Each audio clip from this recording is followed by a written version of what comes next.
Good morning. I'm here to talk to you about something extremely important, although a lot of people aren't aware of it because it underlies a lot of the goods and services that we use today, and that's intellectual property. And intellectual property is under attack, both domestically and internationally. And this is really important to understand why, but a lot of people don't do so because they don't understand the foundations of where intellectual property has come from and its key role in the United States and in American exceptionalism. You see, the founders created a republican government dedicated to the protection of life, liberty, and property under the rule of law. And this included the very important key protection of intellectual property. And so the American founders were not just political entrepreneurs who broke from England and our broader structure and nature of our government.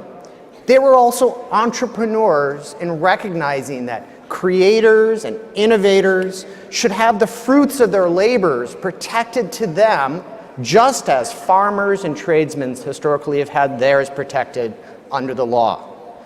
Thus, in the Constitution, for the very first time in human history, a founding document creating a government authorized that government to protect patents, which are property rights in technological innovation, and copyrights, which are property rights in new creative works like songs and movies and books. And in fact, Congress immediately acted on this. The founders recognized how important this was. And so some of the very first laws enacted by the first Congress in 1790 were the Patent Act and the Copyright Act of 1790. And thus, securing the intellectual property rights to all creators and innovators, it became a foundation for driving the Industrial Revolution in this country in the 19th century. Many people don't realize Samuel Colt's repeating firearm, the foundation of our Second Amendment protections, was a patented invention. So was Samuel Morse's telegraph, John Deere's plow, Charles Goodyear's invention of vulcanized rubber, Thomas Edison's light bulb, his invention of the record player, of our electrical distribution systems, our ability to use electricity. And thousands of other innovations arose from the protection of the rights of innovators in our country, confirming for the whole world that America was not just a beacon of liberty and freedom, it was a beacon of innovation and creativity, the true shining city on the hill. And thus, in the 20th century, protection of intellectual property drove the high-tech and biotech revolutions that we're all enjoying the benefits of from today. So the work of Bill Gates, Steve Jobs, scientists and researchers working in their garages and universities in the 1970s is what gives us our miracle cures and our incredible high-tech technologies today. And this is confirmed again and again how important this is. A recent study by the Department of Commerce found that companies that rely on intellectual property rights in their business models contributed more than $6 trillion to the US economy in 2014 and were responsible for 45 million jobs that year. 30% of all the jobs in the United States are based in intellectual property. President Abraham Lincoln, our first Republican president, wisely recognized this important principle when he said himself, quote, "The patent system added the fuel of interest to the fire of genius," end quote. And by the way, President Lincoln knew of which he spoke. To this day, he's the only US president to have received a patent on an invention that he created.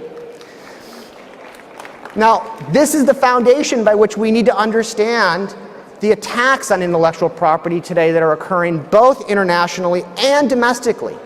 Now, domestically, like all property rights, like you just heard, are under attack in the United States, and intellectual property rights are under attack as well. It's become nearly impossible to obtain a patent in recent years on new high-tech innovation and biotech inventions that provide us these miracle cures, our smartphones, as I mentioned, our medical treatments for cancer and other things. And so the US is in danger of losing its long-standing status as a world leader in innovation. Internationally, US innovators are under attack in other countries, like China and South Korea, who use their antitrust laws to target US companies and inventors for the sole benefit of protecting their own domestic companies and their own consumers. And these countries repeatedly fail to crack down on rampant piracy of creative works on the internet. Now, what makes this even worse is these countries have rationalized their attacks on US innovators and creators by pointing to the very changes in the laws here in the United States that have weakened these protections. And to make matters even worse, the Obama administration repeatedly refused to defend US innovators and creators when China and other countries attacked their rights.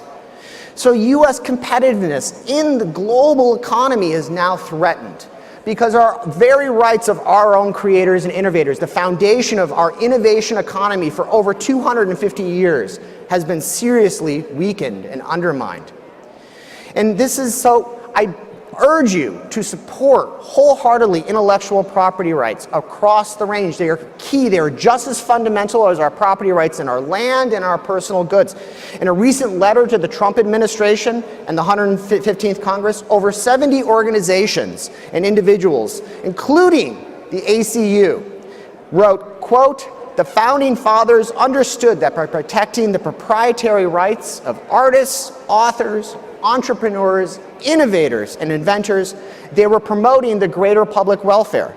The continued protection of these fundamental rights is essential to American innovation and competitiveness," end quote. So we should reclaim America's rightful leadership by securing stable and effective intellectual property rights for all innovators and creators.